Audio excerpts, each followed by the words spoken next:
Assalamualaikum warahmatullahi wabarakatuh. Ketemu lagi dengan saya Butar Siti hari ini. Nah, hari ini kita akan belajar mengenai pelajaran PPKN, yaitu mengenai bab kerjasama.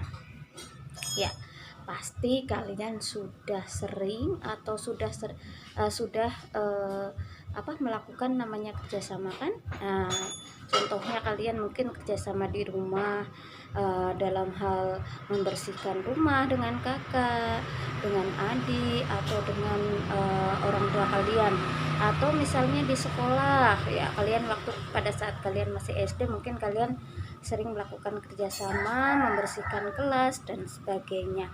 Nah, sebagai makhluk Tuhan yang Maha Esa, manusia itu dituntut untuk selalu membutuhkan orang lain, karena pada dasarnya manusia itu adalah makhluk monodualis. Apa itu makhluk monodualis? Yaitu makhluk yang selalu membutuhkan orang lain, tetapi juga makhluk individu ya. Makanya manusia itu selalu membutuhkan orang lain.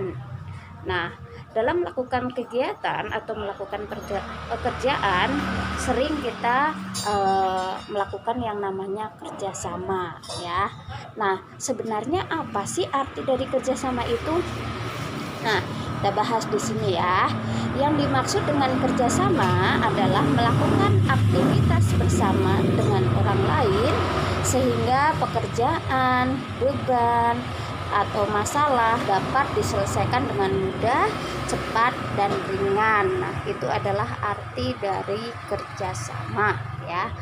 Nah, kerjasama sendiri ini itu ada di lingkungan keluarga, itu yang terkecil ya, atau paling sering dilakukan. Yang kedua adalah di lingkungan sekolah yang sering kalian lakukan.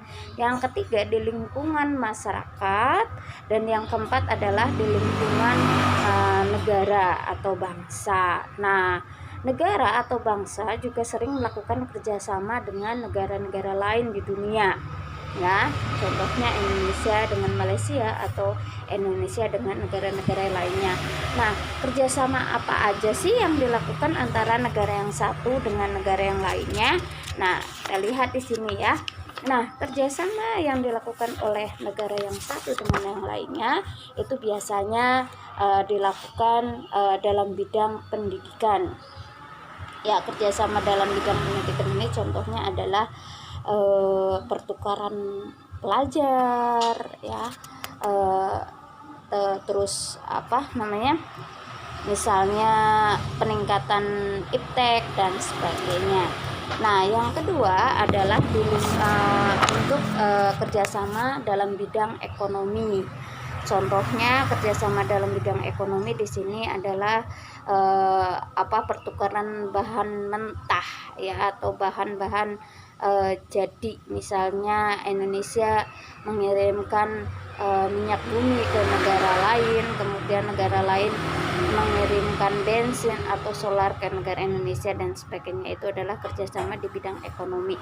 Yang ketiga adalah kerjasama di bidang kesehatan ya, seperti sekarang ini kita sedang mengalami yang namanya pandemi ya, yaitu perpindahan wabah penyakit yang cukup tinggi, yaitu pandemi COVID-19. Ini bagaimana cara kerjasama di bidang kesehatan. Nah, ini contohnya adalah menciptakan yang namanya yaitu vaksin ya, vaksin COVID-19, yaitu itu adalah contoh kerjasama di bidang kesehatan.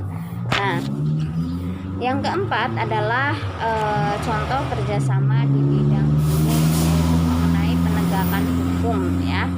Nah, itu adalah kerjasama antara Indonesia dengan negara-negara lainnya di dunia ya. Nah, apa manfaat kerjasama bagi kehidupan di masyarakat? Ya, manfaat kerjasama adalah satu, memiliki kemampuan untuk bersosialisasi. Nah, yang kedua, mendapatkan kemudahan dalam mengerjakan sesuatu. Yang ketiga, memiliki rasa empati dengan sesama. Yang keempat, dapat mengendalikan sikap atau ego. Yang kelima, memiliki jiwa kepemimpinan. Yang keenam, berani mengemukakan pendapat. Yang ketujuh, berani mengambil keputusan. Yang kedelapan, memiliki rasa toleransi. Dan yang kesembilan adalah saling berbagi. Itu adalah manfaat dari kerjasama. Nah, itu adalah bab kerjasama yang Ibu jelaskan hari ini. Terima kasih sudah menonton. Nah, untuk selanjutnya silahkan kalian kerjakan tugas di buku tulis, ditulis di buku tulis, kemudian difoto, kemudian masukin ke Google Classroom. Untuk tugasnya hari ini adalah kalian cari, terserah mau di internet boleh atau di